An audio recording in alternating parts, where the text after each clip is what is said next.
ආයුබෝවන් යථාර්ථවාදීව ලෝකයේ දෙස බලන්නට සත්‍ය සිදුවීම් සම්පින්ඩනයක පුවත් දිගහැරුම ශ්‍රද්ධ රූපවාහිනී 6:30 ප්‍රධාන ප්‍රවෘත්ති විකාශය සමගින් මම ලකිඳුණු අංග ප්‍රථමයෙන් සිරස්තල.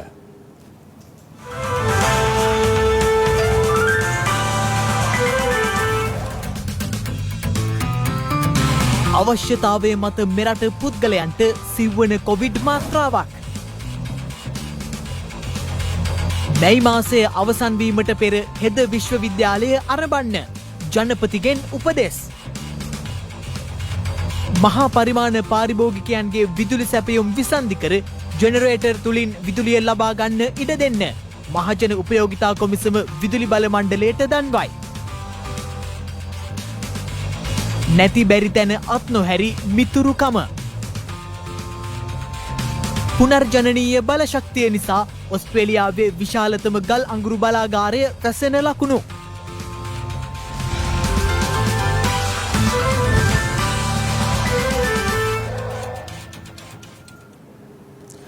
අවශ්‍යතාව අනුව මෙරට පුද්ගලයින්ට කොවිඩ් මර්ධන සිව්වන මාත්‍රාවද ලබා ගත හැකි බව නියෝජ්‍ය සෞඛ්‍ය සේවා අධ්‍යක්ෂ ජෙනරාල් හේමන්ත හේරත් මහතා පවසනවා.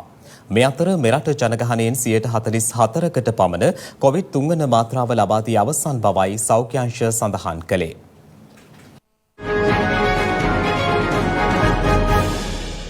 ඊයේ මෙරටින් තවත් කොවිඩ් ආසාදිතයින් 1217ක් වාර්තා වුණා. ඒ මෙරට සමස්ත කොවිඩ් ආසාදිතයින් සංඛ්‍යාව 6,31,816ක් දක්වා ඉහළ නංවමින්. එතකොට මේ ඇන්ටිජන් පරීක්ෂාව ගත්තොත් එහෙම කොවිඩ් වල කෙනෙක් බෙහෙවින් රෝග ලක්ෂණ පෙන්눔 කරනවා නම් තමයි එයාගේ ඇන්ටිජන් එක පොසිටිව් වෙන්නේ. එතකොට ඊතරම් රෝග ලක්ෂණ නැති කෙනෙක් ඇන්ටිජන් එක නෙගටිව් වෙන්න පුළුවන්. හැබැයි එයාගේ PCR පරීක්ෂණය පොසිටිව් වෙනවා. මොකද මෙහි නිවැරදිම පරීක්ෂාව PCR පරීක්ෂාව නිසා. එතකොට අපි ඇන්ටිජන් එක අද කරලා අද නෙගටිව් නම් එයාගේ PCR කරොත් සමහරට එයාට PCR එක පොසිටිව් වෙන්න පුළුවන්. එතකොට මෙයාගේ රෝගය තවදුරටත් උත්සාහන වෙනකොට ඊට දවස් දෙකකදී ආයි ඇන්ටිජන් පරීක්ෂාව කරොත් අද නෙගටිව් වෙච්ච කෙනෙක් හෙට පොසිටිව් වෙන්න පුළුවන්. ඉතින් ඒක කල්පනාවෙන් වෛද්‍යවරයෙකුගේ සහයෝගයත් එක්ක තමයි ඒ පිළිබඳ අවසන් තීරණයට එන්න ඕන. මේ අතර සෞඛ්‍ය සේවා අධ්‍යක්ෂ ජෙනරාල්වරයා විසින් තවත් කොවිඩ් ආසාදිත මරණ 25ක් ඊයේ තහවුරු කළා. ඒ අනුව මෙරට සමස්ත කොවිඩ් ආසාදිත මරණ සංඛ්‍යාව දැක්ුණේ 15899ක් ලෙසයි. මුළු ලෝකේ මේ වෙනකොට ෆයිසර් එන්නත බිලියනයකට වැඩි ප්‍රමාණයක් හෝ ඊට ආසන්න ප්‍රමාණයක් ලබා දීලා තිනෝ ලෝකේ පුරා. බිලියන් එකක් කියන්නේ ලොකු ප්‍රමාණයක්. එතකොට මේ එන්නත ලබාගත් වැඩි දෙනා ඇමරිකාව, යුරෝපය, ඔස්ට්‍රේලියාව වැනි රටවල අය කිසියම් හෝ ආකාරයක අතුරු ආබාධයක් තියෙනවා නම් මෙවැනි එන්නතක් බිලියනයක් වගේ ජනතාවකට ලබා දීමේ හැකියාවක් ලෝකේ මොනම ආකාරයෙන්වත් මෙතුවක් කාලයකට ක්‍රියාත්මක වුණේ නැහැ. ඒ අරුණහම මේ දිනවල අපි ගර්භණී කාන්තාවන්ට මේ එන්නත නිර්දේශ කරා. මේක ඉතාම වැදගත්. ඒ ගර්භණී කාන්තාවන්ට සම්පූර්ණ එන්නත්කරණය ලබා දීම පහුගිය කාලේ අපි දැකපු දෙයක් තමයි පූර්ණ එන්නත්කරණය ලබා දුන්න ගර්භණී කාන්තාවන්ට කිසිදු ආකාරයක සැලකිය යුතු සංකුලතාවයක් කොවිඩ් රෝගය නිසා ඇති වුණේ. ඒක නිසා ගර්භණී මාතාවන් එන්නත්කරණය සඳහා යොමු කරවීම ඉතාම වැදගත් වෙනවා. මේ අතර අවශ්‍යතාවය අනුව මෙරට පුද්ගලයින්ට කොවිඩ් මර්ධන සිව්වන එන්නත් මාත්‍රාවද ලබා ගත හැකි බව නියෝජ්‍ය සෞඛ්‍ය සේවා අධ්‍යක්ෂ ජෙනරාල් විශේෂඥ වෛද්‍ය හේමන්ත හේරත් මහතා පවසනවා. මේ වෙනුවට එන්නත් ක්‍රියාවලිය සම්බන්ධයෙන් අහන්නේ මේ දැන් ඒ රටවල ඉල්ලන ඒ එන්නත් ලබා දීම සඳහා රජයෙන් අවසර ලබා දීලා තියෙනවද සෞඛ්‍ය අංශයෙන්? එහෙම විශේෂ එන්නත් ලබා දීමක් අවශ්‍ය බව සහ ඒක නැතුව ඒ කාර්ය කර ගැනීමට නොහැකි අවස්ථාවල සෞඛ්‍ය සේවා අධ්‍යක්ෂ ජනරාල්තුමාගේ මැදිහත් වීමෙන් ඒ අවස්ථාව ලබා දීලා තිබුණා. විශේෂයෙන්ම පිටරට අධ්‍යාපනයට යන දරුවන්ට සහ එවැනි විශේෂ හේතු මත යන අයට. හැබැයි ලෝකේ බොහෝ රටවල් වල එවැනි විශේෂ අවශ්‍යතා මේ වන විට ක්‍රමානුකූලව ලිහිල් කරමින් යනවා. ලෝක සෞඛ්‍ය සංවිධානයේ මැදිහත් වීමෙන් රටක අනුමත එන්නත් ලබා දීලා තියෙනවා නම් ඒක පිළිගැනීම තමයි බොහෝ රටවල තියෙන ප්‍රවණතාවය. යම් රටක එහෙම පිළිගන්නේ නැත්නම් ඒ රටට යෑම අත්‍යවශ්‍යම හේතුවකින් යනවා නම් සෞඛ්‍ය සේවා අධ්‍යක්ෂ ජනරාල්තුමා පුළුවන් ඒ පිළිබඳව පහසුකම් සලසා දෙන්න එතුමාට ඉල්ලීමක් කරන්නයි තියෙන්නේ. හතරවෙනි මාත්‍රාවල ලබා දෙන ස්පීකර් ශ්‍රී ලංකාවේ එන හතරවෙනි මාත්‍රාවල ලබා දෙනවාද? අපේ රටේ තියෙන එන්නතක් විශේෂ අවශ්‍යතාවයක් මත ලබා දිය යුතු නම් ඒකට අපිට පහසුකම් සලසා ගන්න පුළුවන්. මේ අතර මෙරට ජනගහනයෙන් 44%කට පමණ කොවිඩ් තුන්වන මාත්‍රාව ලබා දී අවසන් බවයි සෞඛ්‍ය අංශ සඳහන් කළේ. අපි පළවෙනි එන්නත් මාත්‍රාව ලබා දීලා තියෙනවා 12ට ඉහළ වයස් කාණ්ඩයට ගත්තම 95%කට, දෙවෙනි එන්නත් මාත්‍රාව 82%කට, තුන්වෙනි එන්නත් මාත්‍රාව නැත්නම් අධි මාත්‍රාව හෙවත් බූස්ටර් මාත්‍රාව අපි ලබා දීලා තියෙන්නේ 44%ක් විතර වෙන ප්‍රමාණයකට. එන්න මේ තියෙන සංඛ්‍යා දත්ත මේ වගේම තියෙන්නේ යන්නේ නැහැ. මොකද මේ ඔමික්‍රෝන් කියන ප්‍රභේදය දැඩි ලෙස පැතිර යන ප්‍රභේදයක්. ශීඝ්‍රයෙන් පැතිර යන ප්‍රභේදයක්. ඉතින් ඒකත් එක්ක අපි මේ තියෙන දේවල් පාලනය කරගන්න නම් අපි තව දුරටත් අපිව පරිස්සම් කරගන්න ඕනේ.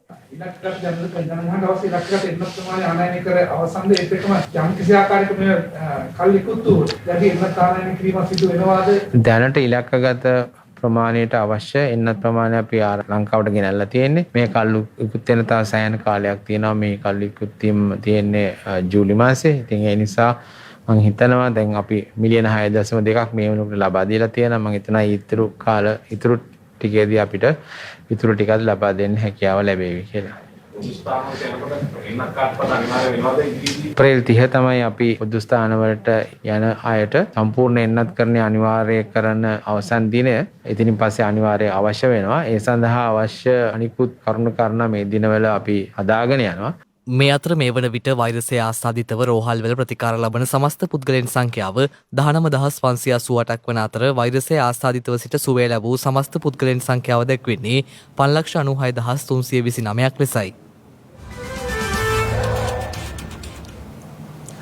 ගර්භණී කාන්තාවන් එන්නත්කරණය වීම ඔවුන්ගේ ලදරුවන්ට කොවිඩ් සංකුලතා ඇතිවීම වැළැක්වීමට උපකාරී වන බව නවතම පරීක්ෂණයකින් අනාවරණය වී තිබෙනවා.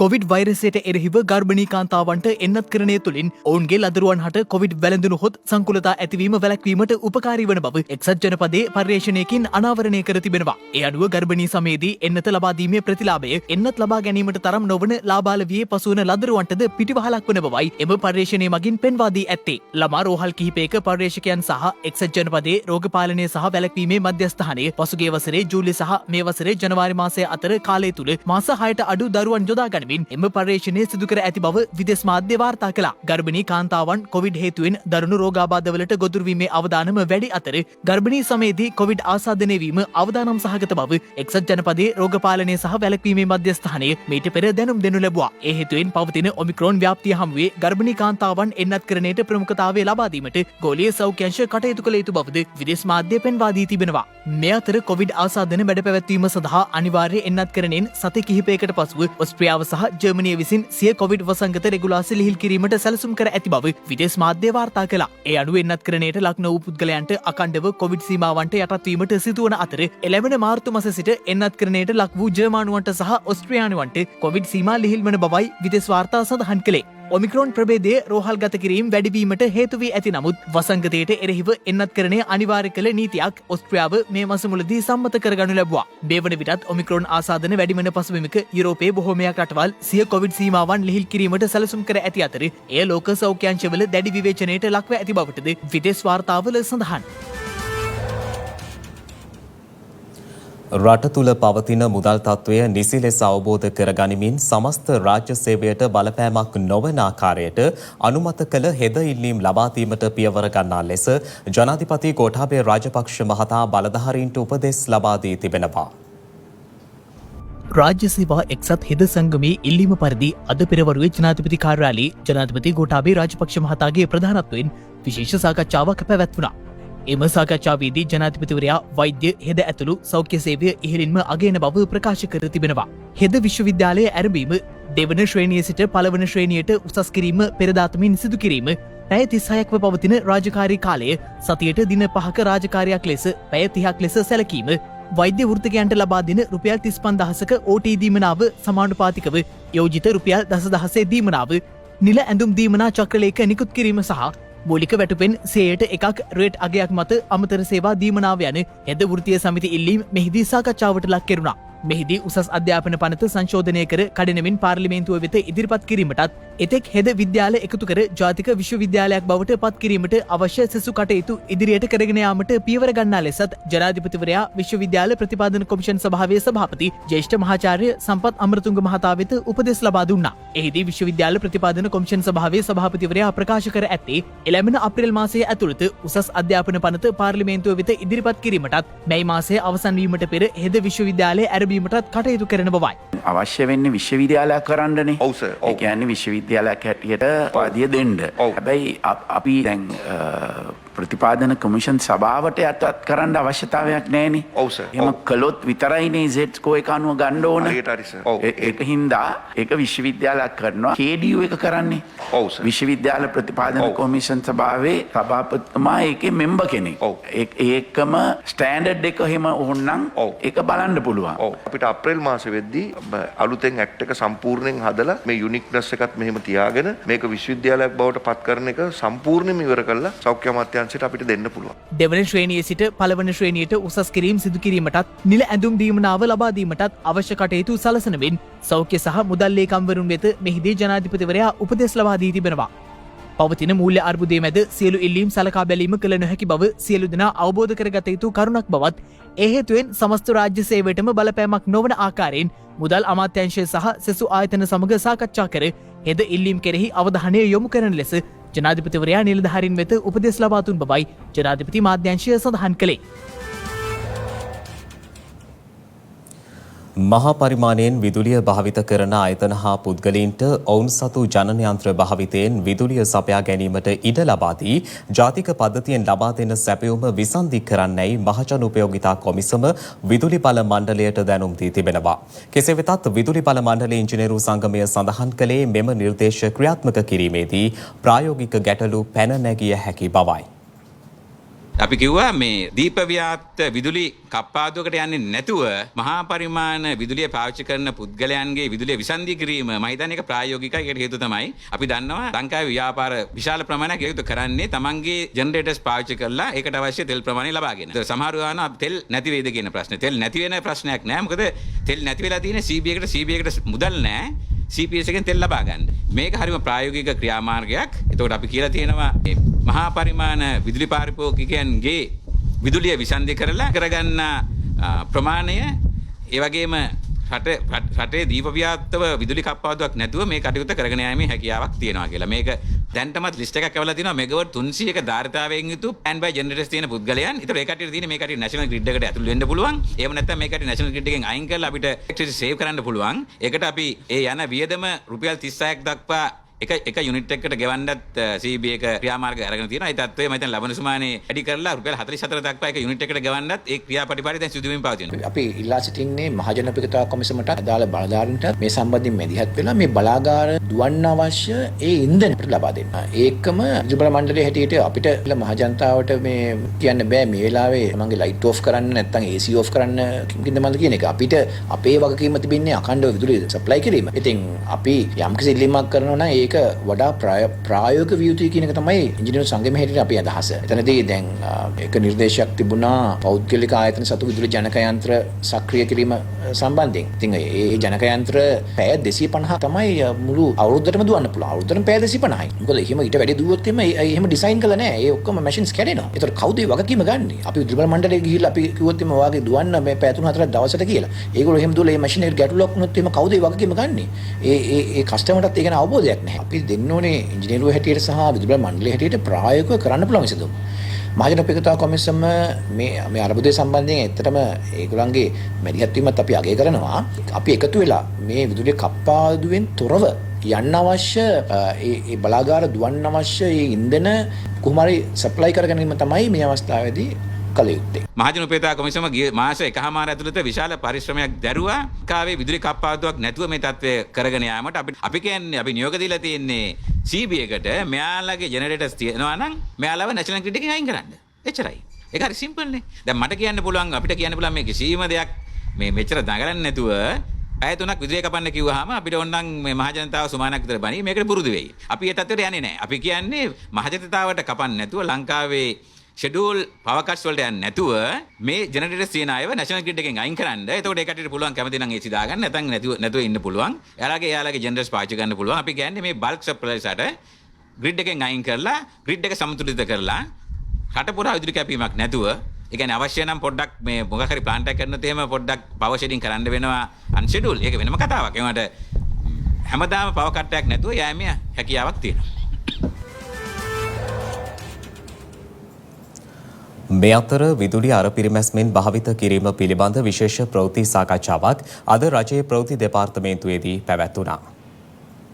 හිතමු දැන් විදුලි ඒකක බිඳුවේ ඉඳලා 30 දක්වා වන පරිභෝජනයක් තිබෙන විදුලි පාරිභෝගිකයෙක් නම් ඒ අය එක එකකයට ගෙවන්නේ රුපියල් 2.50ක් වගේ ප්‍රමාණයක්. ඊළඟට 21 ඉඳලා විදුලි ඒකක 60ක් දක්වා භාවිතා වෙන විට 4.85. හැබැයි යම් හේකින් විදුලි පාරිභෝගිකයා 61 වෙනි ඒකකේ භාවිතා කළොත් මේම විදුලි ඒකකයටම රුපියල් 7.85ක් ගෙවන්න වෙනවා. දැන් හිතන්න 4.85ක් පෙර මාසයේදී මම භාවිතා කළේ ඒකක 59 නම් මම ගෙවන්නේ 4.85 ගානේ තමයි හැම විදුලි ඒකකයකටම. එහෙම නැත්නම් 31 ඉඳලා 60 දක්වා තියෙන විදුලි ඒකක වලට. හැබැයි යම් හේකින් මගේ විදුලි පරිභෝජනය මගේ අනාවධානයෙන් එහෙම නැත්නම් මගේ නොදැනුවත්කමින් සහ මම පරිභෝජනය කරා නම් 61 වෙනි ඒකකයට ගියපු හැටියෙම එයාට ගෙවන්න සිදු වෙනවා සම්පූර්ණ ඒකක ප්‍රමාණයට රුපියල් 7.85. ඉතින් මේ වගේ අපේ විදුලි පරිභෝජන ගාස්තු ක්‍රමයේ තියෙන රටාව තේරුම් ගැනීම ඉතාමත් වැදගත් වෙනවා. ඒ වගේම ඒ තත්ත්වය තුළ තමන්ගේ විදුලි පරිභෝජනය අවධානයෙන් එහෙම නැත්නම් අවබෝධයෙන් කිරීමේ හැකියාව සහ වටිනාකමක් තියෙනවා. මේ වගේ තත්ත්වයන් තුළ අපි විදුලි පරිභෝජනයේ ක්‍රියාත්මක කිරීමේදී වැදගත් වෙනවා තමන් උපකරණ තෝරාගෙන. මුළු තැංගිය ගැන කතා කළා. මුළු තැංගිය ගැන කතා කරනකොට අපිට නිරන්තරව අවධානයට යොමු වෙන විදුලි උපකරණය තමයි ශීතකරණය. මොකද ශීතකරණය පැය 18ක් විතරම ක්‍රියාකාරී තත්ත්වයේ තියෙන්නේ. මේ වගේ විදුලි උපකරණ තෝරා ගැනීමේදී අපි හිතමු අපේ නිවසේ ඉන්නේ සමාජිකයන් ඉන්නේ. එහෙම නැත්නම් 3 දිනක්. එතකොට තනි දොර ශීතකරණයක් බොහෝ දුරට ප්‍රමාණවත්. ඒ වගේම අපි තෝරගන්නවා නම් දොර 3 ශීතකරණයක් එහෙම නැත්නම් දොර 2 ශීතකරණයක් අපේ අවශ්‍යතාවයට වඩා වැඩි. එතන විදුලි පරිභෝජනය වැඩි. පිට අවබෝධයෙන් මේ කටයුත්ත කරන්න පුළුවන් නම් තමත් වැදගත් වෙනවා. තමන්ටත් ආර්ථික මේ වශයෙන් වාසියක් වෙනවා. තමන්ගේ නිවසේ නම් කාර්යාලයක වුණා. ජයට, තමන්ගේ ආයතනයට, ඒ වගේම රටට අවසානයේදී මේ කටයුත්ත තුලින් සැලකිය යුතු මට්ටමකින් උපකාරයක් කිරීමේ හැකියාව තිබෙනවා. ශ්‍රී ලාංකේය සම්භාවයක් ඇති ලොව වටා සිටින සියලුම බුද්ධිමතුන්ගේ දැනුම ලබා ගැනීම සඳහා ජාතික විද්‍යා පදනම විශේෂ වැඩසටහනක් ක්‍රියාවට නැංවීමට සියලු කටයුතු සූදානම් කර තිබෙනවා. ඒ අනුව ලබන 21 වෙනිදා එම වැඩපිළිවෙල අග්‍රාමාත්‍යවරයාගේ ප්‍රධානත්වයෙන් ආරම්භ කරන බවයි ජාතික විද්‍යා පදනමේ සභාපති මහාචාර්ය රංජිත් සේනාරත්න මහතා සඳහන් කළේ. ලංකාවේ බැලුවොත් මේ පර්යේෂණ වල නිලති ඉන්න අය මිලියනයකට පූර්ණ කාලීන වශයෙන් පර්යේෂණ සහ සංවර්ධන කටයුතු නියැලී ඉන්නේ 106ක් පමණ. මෙය ඉන්දියාවේ 250කට පමණ. පාකිස්තානයේ මිලියනයකට 350ක් විතර එනවා. කොරියාවේ 3000යි, ඊශ්‍රායලයේ 4000කට වැඩි මිලියනයකට ඉන්න විද්‍යාඥයින් සංඛ්‍යාව කියන්නේ පර්යේෂණ නිලති ඉන්න අය. අපි අපනයනය කරන භාණ්ඩ සේවාවලින් 99ක් තියෙන ප්‍රාථමික මට්ටම. 101යි අපි කියන්නේ අර මේ හයිටෙක් එක්ස්පෝර්ට්ස් කියලා. උසස් තාක්ෂණිකයෙන් තියෙන නිෂ්පාදිත සේවාවන් 101යි. ඒ නිෂ්පාදන වලට අග එකතු කිරීම ඉතාම අඩුයි. රෙදි ගත්තත් අපි කමිස නැත්තම් ඒ විවිධ අවුමාදී අපි පිටට අරිනවොත් ඒවා ඕන රටකට අපි කියන්නේ කොපි කරන්න පුළුවන් අනුකරණය කරලා ඒවා ඒ රටේ ඊට අඩු වියදමින් උත්පාදනය කරාම අපිට වෙළඳපොළ නැති වෙනවා. ඒ නිසා අද අපිට අවශ්‍ය වෙන්නේ මේ හයිටෙක් එක්ස්පෝර්ට්ස්. අපි බැලුවොත් මේ උදාහරණයක් වශයෙන් ලංකාවේ 100%යි, ඉන්දියාවේ 109ක් හයිටෙක් එක්ස්පෝර්ට්ස්. තායිලන්තයේ 123ක් හයිටෙක් එක්ස්පෝර්ට්ස්. චීනයේ 131ක්, කොරියාවේ 132ක්, වියට්නාමයේ 140ක්, සිංගප්පූරුවේ 50ක්, මැලේසියාවේ 53ක්. ඒ කට්ටිය ඒ දැනුම මත පදනම් වූ භාණ්ඩ සහ සේවා තමයි අපනායනය කරන්නේ. ඒ නිසා ඒව කොපි කිරීම පහසු වෙන්නේ නැහැ. ඒ නිසා ජාතික විද්‍යා පදනම ඩිජිටල් යුගයේදී ඩිජිටල් තාක්ෂණය යොදා ගනිමින් ඒ ස්ලස්කොම් කියන ආයතනය සමග ඒකාබද්ධව අපි ඒ ඩිජිටල් ගෝලීය ඩිජිටල් වේදිකාවක් තැනුවා. වේදිකාවේ අර කලින් සඳහන් කර ඒ විදේශගත වෙන ශ්‍රී ලාංකික සම්භාවයක් තියෙන විද්‍යාඥයින්, තාක්ෂණිකවේදීන්, ව්‍යවසායකින්, වෘත්තිකයන් අපි සමග දැන් ලියාපදිංචි වෙලා තියෙනවා. දේශීය වශයෙන් සහ ගෝලීය වශයෙන් ශ්‍රී ලාංකික සම්භවයක් තියෙන බුද්ධිමය දේපල ඉන්ටලෙක්චුවල් ඇසෙට්ස් තමයි අපි පෙළගස්සලා මේ ලංකාවේ සංවර්ධන සඳහා ප්‍රමුඛ ශේෂ්ත්‍ර තියෙනවා. ඒ දැක්මක් තියෙනවා රටේ. ඒ දැක්ම අනුව ඒ ප්‍රමුඛතා අනුව අන්න ඒවා පෙළගස්සලා යොමු කිරීමට අවශ්‍ය යාන්ත්‍රණය තාක්ෂණය අපි මෙම වේදිකාව මගින් හදලා තියෙනවා. දැන් තවත් දේශීය පුවත් කිහිපයක් කෙටියෙන්.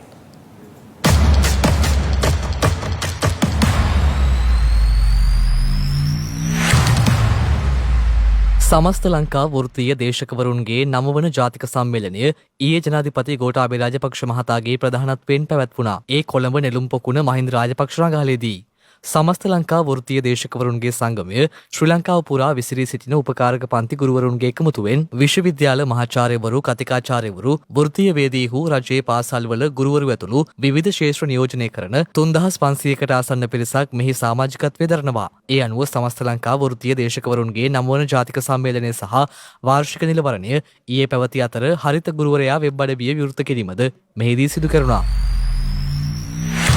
සතියන්ත හා රජයේ නිවාඩු දිනවල වසා දමා තිබූ නුවරඑළිය සඳතැන්න පාරිසරික සංචාරක කලාපය යළි විවෘත කර තිබෙනවා. ඒම සංචාරක කලාපය සංචාරක ආකර්ෂණීය ගමනාන්තයක් ලෙස තවදුරටත් දියුණු කිරීම සම්බන්ධයෙන් සංචාරක අමාත්‍ය ප්‍රසන්න රණතුංග මහතාගේ ප්‍රධානත්වයෙන් පැවති සාකච්ඡාවකදී 2014 වසරේදී විවෘත කෙරුණු සඳතැන්න පාරිසරික සංචාරක කලාපය කෘෂිකර්ම දෙපාර්තමේන්තුවට අයත් නුවරඑළිය සීතා බීජ අර්තාපල් ගොවිපළ ආශ්‍රිතව පිහිටා තිබෙනවා. හෙක්ටයාර 155කින් යුත් මෙම සංචාරක කලාපය කොවිඩ් වසංගතයට පෙර දෛනික ආදායම රුපියල් ලක්ෂ ඉක්මවා ඇති අතර එය දියුණු කිරීම සඳහා සංචාරක සංවර්ධන අධිකාරිය රුපියල් බිලියන 17.2ක ආයෝජනයක් කර ඇති බවයි සංචාරක අමාත්‍යාංශය සඳහන් කළේ.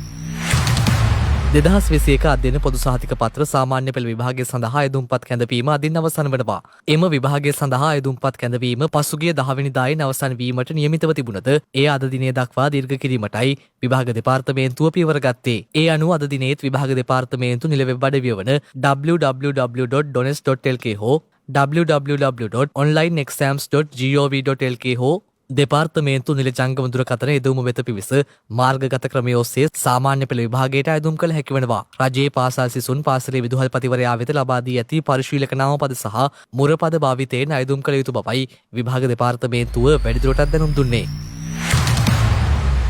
මැතිවරණ කමිෂන් සභාව සියලුම දේශපාලන පක්ෂ ලේකම්වරුන් කැඳවීමට තීරණය කර තිබෙනවා. මැතිවරණ කමිෂන් සභාවේ සභාපති නීතිඥ නිමල් පුන්ෂිහිවා මහතා සඳහන් කළේ ලබන 23 වනදා පෙරවරුවේ අදාළ රැස්වීම පැවැත්වෙන බවයි. මෙහිදී පාර්ලිමේන්තුවේ මැතිවරණ නීති සංශෝධනය පිළිබඳ පත් කර ඇති විශේෂ කාරක සභාවට මැතිවරණ කොමිසම ඉදිරිපත් කළ යෝජනා සඳහා දේශපාලන පක්ෂවල සහාය ලබා ගැනීමට නියමිතව තිබෙනවා. මීට අමතරව පළාත් සභා සහ පළාත් පාලන මැතිවරණය පිළිබඳව මෙහිදී අවධානය යොමු කිරීමටයි නියමිතව ඇත්තේ.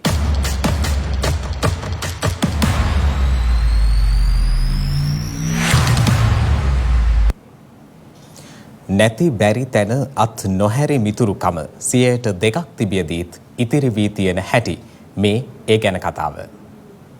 100% මිතුරුකමේ විශ්වාසයෙන් බැඳුණු මේ දෙන්නා 2%ක ජීවිත සටනක් එක්ක ජීවත් වුණා. ඔඩින් ෆොස් සහ ජෝඩන් ගැන්බෙරි තමයි මේ දෙන්නගේ නම්. ඔඩින් මොලේ ආබාධ තත්ත්වයක් වගේම තවත් ආබාධ කිහිපයකින් පෙළුණු කෙනෙක්. ජෝඩන් ඔටිසම් තත්ත්වයෙන් පීඩා විඳි කෙනෙක්. මේ දෙන්නටම කතා කරන්න බැහැ. අදහස් හුවමාරු කරගන්නත් බැහැ. ඒත් මේ දෙන්න තමයි පාසල් කාලයේ ඉඳලම හොඳම යාළුවෝ. ඔඩින් කාලයක් යද්දී ඇවිදින්න පුළුවන් මට්ටමකට පත් වුණා. ඒත් එක්කම ජෝඩන්ටත් සහාය වුණේ ඔඩින්. ඔවුන්ට එකිනෙකා අතර අදහස් වචනයෙන් හුවමාරු කරගන්න බැරි වුණාට මිතුරුකමේ අරුත් වලින් අදහස් හුවමාරු කරගන්න දෙන්නටම පුළුවන් වුණා. කාලය ගෙවිලා ගියා. අවුරුදු 15ක විතර මිතුදමක් එක්ක දෙන්නම ඉස්සරහට ගියා. කොයි තරම් දුර ගියාද කිව්වොත් මේ දෙන්නා වේදිකාව උඩ උපාධිය ලබා ගැනීම දක්වාම ඒ මිතුරුකම් ඉස්සරහට ගියා. උපාධි ප්‍රදානෝත්සවයේදී මේ දෙන්නම එකට ඉන්න ඡායාරූපයක් ලබා ගන්න ඔඩින්ගේ තාත්තා අමතක කළේ නැහැ. මේ තියෙන්නේ ඒ ඡායාරූපය. අනෙක් පැත්තෙන් තියෙන්නේ ඔඩින් සහ ජෝඩන් මුලින්ම මුණගැසුණු දවසේදී ගත්ත ඡායාරූපය. ඇත්තටම මිත්‍රත්වයට කොයි තරම් දුර එකට යන්න පුළුවන්ද කියන වග ඔවුන් හැමෝටම කියා දුන්නා. ජීවිතේ කොයිතරම් බිඳවැටීම් තිබුණත් ජීවිතයට ඒ දේවල් බාධාවක් නෙවෙයි කියලා ඔවුන් කියා දෙද්දී පුංචි දේටත් නැහැ බැහැ කියන අපිට තව හිතන්න කොයිතරම් දේවල් තියෙනවද. ඒ වගේම මේ මිතුරුකම අත් නොහැරි මිතුරුකම කොයිතරම් හිතවත්ද. නැති බැරි කම් මැද පවත්වාගෙන ගිය මිතුරුකම කියන්නේ ලෝකයටම වටිනාකමක්. හිතවත් කම මැද ලෙංගතුකම් දරාගත් නැති බැරි තැන්වල හිනෙහි ඔවුන් ජීවිතය දිනුවේ මහමෙරක් බාධක මැද. ඉතිං ඔබත් ජීවිතය දිනන්න.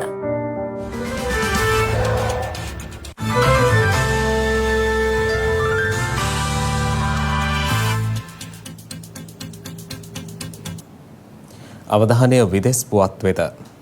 ලාභදායී සුළං සහ සූර්ය බලශක්තිය ඕස්ට්‍රේලියාව තුළ ප්‍රචලිත වීම හේතුවෙන් එරට විශාලතම ගල්ලංගුරු බලාගාරය බලහත්කාරයෙන්ම වසා දැමීමට ඕස්ට්‍රේලියානු රජය තීරණය කර ඇති බව විදෙස් මාධ්‍ය වාර්තා කළා. ඔස්ට්‍රේලියාව තුළ විදුලි උත්පාදනය සඳහා භාවිත කරන විශාලතම ගල් අඟුරු බලාගාරය සැලසුම් කළ කාලයට වඩා වසර 7කට පෙර වසා දැමීමට එරට බලධාරීන් තීරණය කර තිබෙනවා. ඒ අනුව එම බලාගාර ක්‍රියාකරු විදේශ මාධ්‍ය වෙත සඳහන් කර ඇත්තේ පුනර්ජනනීය බලශක්ති ක්‍රමවේද හා තරඟ කිරීමට ගල් අඟුරු බලාගාරවලට නොහැකි බවයි. ගිගාවොට් 2.8ක ධාරිතාවයකින් යුතු එම ගල් අඟුරු බලාගාරයේ සිඩ්නි නගරයට උතුරින් හන්ටර් ප්‍රදේශයේ පිහිටා තිබෙනවා. කෙසේ වෙතත් එම බලාගාරයේ එළඹෙන 2025 වසරේදී සම්පූර්ණයෙන්ම වසා දැමනු ඇති අතර මහා පරිමාණ බැටරියක් මගින් එය ප්‍රතිස්ථාපනය කර පුනර්ජනනීය බලශක්ති ගබඩාවක් ලෙස භාවිත කිරීමට සැලසුම් කර ඇති බවයි විදේශ වාර්තා සඳහන් කළේ. ඒ අනුව එය ඔස්ට්‍රේලියාව තුළ ලාභදායී සුළං සහ සූර්ය බලශක්ති බලාගාර ප්‍රචලිත වීමත් සමග බලහත්කාරයෙන් වසා දැමෙන විශාලතම ගල් අඟුරු බලාගාරය ලෙස ලයිස්තුගත කරන බවටද විදේශ වාර්තා සඳහන් කළා. පසුගිය වසර වන විට ඔස්ට්‍රේලියාවේ විදුලි උත්පාදනයෙන් 3/1 පමණ පුනර්ජනනීය බලශක්තියෙන් නිපදවා ඇති අතර මෙම දශකය අවසන් වන විට එය 70%කට ආසන්න අගයකට ගෙන එන බවටයි ඔස්ට්‍රේලියානු බලධාරීන් පුරෝකථනය කර ඇත්තේ. මේ අතර උතුරු ඉන්දියාවේ උත්තර ප්‍රදේශ ප්‍රාන්තයේ මංගල උත්සවයක් අතරතුර ලිඳකට වැටීමෙන් පුද්ගලයන් 13 දෙනෙකු ජීවිතක්ෂයට පත්ව තිබෙනවා. ඉන්දිය පොලිසිය සඳහන් කළේ වින්දිතයන් අතර කාන්තාවන් සහ කුඩා ළමුන්ට සිටින බවයි. අනාරක්ෂිත ලෙස ලිඳක් මත ඉදිකළ තට්ටුවක් මත නැග සිටියේදී ඔවුන්ගේ බරට ඒ ලිඳ පතුලට කඩා වැටී ඇති බවටයි විදේශ වාර්තා සඳහන් කළේ. උත්තර ප්‍රදේශ් කුෂිනගරයේ සිදු වූ මෙම ඛේදනීය අනතුරින් තවත් පුද්ගලයන් දෙදෙනෙකු තුවාල ලබා තිබෙනවා. ඊයේ සවස මෙම ඛේදවාචකය සිදු වී ඇති අතර අනතුර සිදුවන අවස්ථාවේ විපතට පත් වූවන් බේරා ගැනීමට දිවගොස් අනතුරට ලක් වූ පිරිසක්ද රෝහල් ගත කළ බවයි ඉන්දිය මාධ්‍ය වාර්තා කළේ. මේ අතර එම සිදුවීම සම්බන්ධයෙන් ඉන්දිය අග්‍රාමාත්‍ය නරේන්ද්‍ර මෝදි මහතාද සිය කනගාටුව පළ කර තිබෙනවා.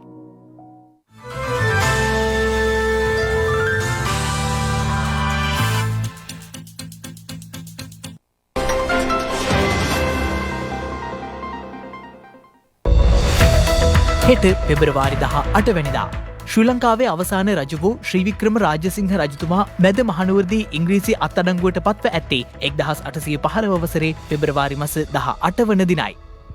අග්‍රගණ්‍ය ශ්‍රී ලාංකික කවියෙකු, නවකතාකරුවෙකු, කලා ඉතිහාසඥයෙකු සහ කලා විචාරකයෙකු මෙන්ම නිදහස් සිංහල කවියේ උන්නතිය සඳහා තීරණාත්මක කාර්යභාරයක් ඉටු කළ සාහිත්‍ය ශූරී සිරි ගුණසිංහ මහතා අභාව ප්‍රාප්ත වී ඇත්තේ 1925 වසරේ පෙබරවාරි මාස 18 වන දිනයි.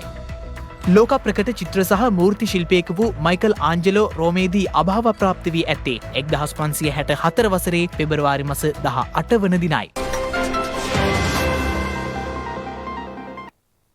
ඒ සමගින් ශ්‍රද්ධා ප්‍රධාන ප්‍රවෘත්ති විකාශය නිමාවට පත්වනවා. හමුවෙමු හෙටත් සවස 6:30ට. තෙරුවන් සරණයි. නමෝ බුද්ධාය. මෙවැනි වැදගත් පුවත් නැරඹීම සඳහා ශ්‍රද්ධා TV News YouTube channel එක subscribe කර සීනුව සලකුණ වන්න.